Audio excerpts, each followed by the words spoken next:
because of getting slapped by Will Smith and all that crazy shit. Yeah. That night was like watching a fucking Super Bowl. All right, let's dive into this whole Chris Rock getting slapped debacle, because honestly, it was one of the wildest, most cringe-worthy moments in recent pop culture history. I mean, it wasn't just a slap. It was a reality check that echoed through the comedy world like a slapstick gone horribly wrong. And the ripple effects, oh, they've been fascinating to watch, especially when you get commentary from guys like Adam Sandler, who, despite his own goofy, lovable persona, brought some humility and introspection to the situation. It's a live event? Holy what the fuck? Man, weird moment. Oh, live the weirdest. Moment. Yeah. Sandler, the king of slapstick and silliness, shocked after watching his buddy Chris Rock, this comedy titan who's been cracking us up since the 90s, getting slapped on stage by none other than the Fresh Prince himself. It was like witnessing two pillars of pop culture collide in the weirdest, most unexpected way. Sandler goes on to add how Chris was very mindful about the timing of his response. He wanted to be ready, and he wanted to really think about what he was going to say. Because of where we are in life, where anything you say is fucking on the internet the next day, so he's like, I gotta be careful. But what's really cool is how Sandler reacted to it all. He could have jumped into the fray with his own hot takes, but instead, he took a step back and showed some genuine respect and thoughtfulness. The way Sandler talks about Rock, you can feel the admiration oozing out of him. But my man, Rock, he was a badass. He looked cool as fucking... You were waiting for him to talk about it. And he's reminded of when he was watching Rock command the stage in Vegas alongside legends like Jack Nicholson and just soaking in the coolness that Rock exudes. It's like he's reminding us that even in the midst of all this drama, Chris Rock is still the same badass who brought us Bring the Pain and Bigger and Blacker. And let's not forget, those specials weren't just funny, they were game changers in comedy.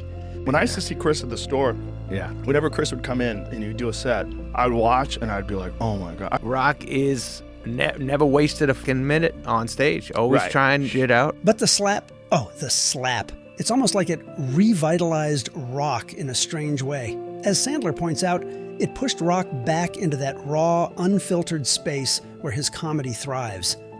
The live special Rock did afterward was like a Super Bowl for comedy fans, with everyone on the edge of their seats, waiting to see how he'd address the elephant in the room. He was so comfortable with total silence. Yes.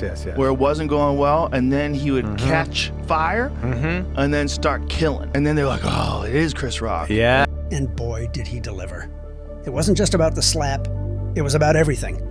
The absurdity of the situation, the fallout, and how he processed it all in that sharp, incisive way only Chris Rock can do. In everybody's mind, when you see Will Smith, oh, he slapped Chris Rock. That's like immediate. No, it follows you around. It sucks. Now, Will Smith? Man, that slap is going to haunt him for a while. Unfortunately, many will glaze over I Am Legend or Ali. He's now the guy who slapped Chris Rock at the Oscars. It's like a stain that won't wash off, no matter how many blockbuster hits he churns out. Sandler, the ever-humble observer, seems to pity Smith more than anything, recognizing that one impulsive act might have tarnished an otherwise incredible career. It's interesting how those guys, like a guy like Rock, anybody who's just like really killing it, it elevates everybody around you because he gets fired. But through it all, Rock emerges stronger, cooler, and even more revered. And Sandler, in his usual self-deprecating way, just sits back, marvels at his friend's resilience, and reminds us all why Chris Rock is still one of the greatest to ever do it. Throughout their discussion, Sandler didn't seek to throw shade on Will Smith or badmouth anyone in regard to the events that unfolded that night. A complete and utter masterclass from the legend. It's the kind of humility and perspective that only someone like Adam Sandler could bring to the table. A reminder that in comedy, as in life, it's not just about the laughs, but how you handle the punches or slaps.